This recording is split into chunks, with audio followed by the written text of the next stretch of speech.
once I graduated and then went on to Lynx Mark 7 and Mark 9, so they're the skidded Lynx and the wheeled Lynx up in Watersham in Suffolk. A couple of tours of Iraq, and went to Norway and then Bosnia, and then had a sort of frank interview with the commanding officer at the time and said, right, okay, you've now been flying for 3.5 years. You're at this standard, you're a captain now, as in not captain rank, but I'm still only a sergeant or just about to get staff sergeant. But you are at a stage now where we can stream you to either Apache instructing or Special Forces. They're your sort of free options. Or you can stay on Lynx and just mull over time here. And at the time, Lynx wasn't well supported. It was still going through sort of issues because it was quite an old aircraft. The Apache, I saw some friends that from my old pilot's course that were just divorced, lost all their hair. Just, it wasn't a pleasant place to be. It was a lovely aircraft to fly, but you're just constantly nighttime, and it was quite a grim place.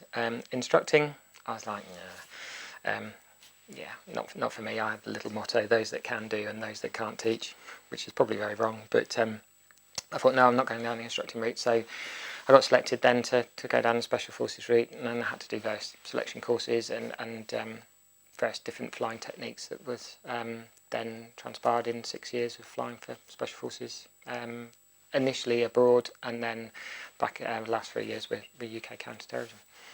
So that gave my CV a huge pile of worldwide experience and flying day, night on my own with goggles in very high tempo areas, which hopefully proved to any potential employer that I could cope with the stresses and strains of whatever job that I go to. And did that involve coping with incoming fire and things like all that? lots, yeah, all the time. So it's amazing how far back you can get in your seat. You've got an armoured seat, and you've got, obviously you're in body armour and things, and you've got your own personal weapon, you've got lots of stuff to protect yourself if you hit the ground and you've got to run. But you get so far back in that seat, and it's coming up the whole time. Most of the operations I did were all at night, Iraq and Afghanistan, but you learn to fly properly, you learn to manoeuvre the aircraft properly, you learn lots of skills and things. Unfortunately, you've got to be lucky all the time, whereas someone with a RPG or a machine gun, it's irrelevant really for them. They just pop away. So that you get used to that in a weird way. Young enough, naive enough to continue for a bit, but I couldn't have kept that tempo going for forever. And we were doing 6 weeks operations, so 6 weeks on, 6 weeks off, all night on, and that was intense. Did you have any close calls? Lots. Yeah, lots and lots. If you lose an engine in the desert, you haven't got the performance to carry on. You're quite limited in what you can do. A few times the aircraft got hit, and quite bizarre sort of scenarios where you go and if you're going to assault a building, and the way we'd potentially be delivering the guys to assault the building on top of the building, so you go straight in. You rope the team out, so they're roping down. You lift the rope up, you get out of the way. You're then supporting them because you're then the close support. So you're going around in circles, supporting the guys. There might be people running around. You've got to make sure that they're the right people, that you don't engage those because you've got a big machine gun on one side as well. And then sometimes you call straight back in to pick someone up, and that could be the person that they're after that is badly injured, but you've got to pick them up.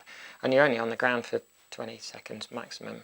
Straight in, pick them up, bang, straight off to hospital, even though they're the one, but obviously making sure they haven't got any sort of devices on them.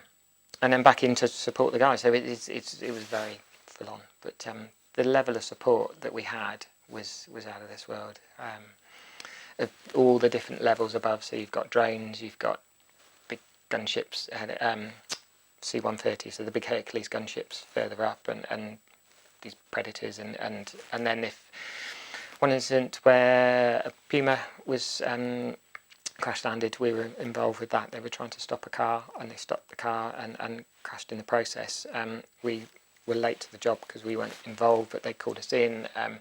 But having just witnessed that, and then securing the area, and then seeing, unfortunately it wasn't British forces, but it was American forces come in to sweep up and get the guys, the medical lot, the dust-off team, was just phenomenal, because they were always like few miles behind, but to witness it all in action and just in seconds, boom, gone, and then we could destroy the evidence was amazing.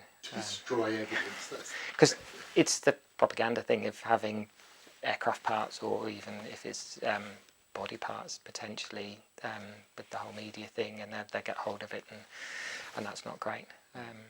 So there's been, but that was an amazing sort of level of intense flying that's really helped now coming on into the air ambulance world.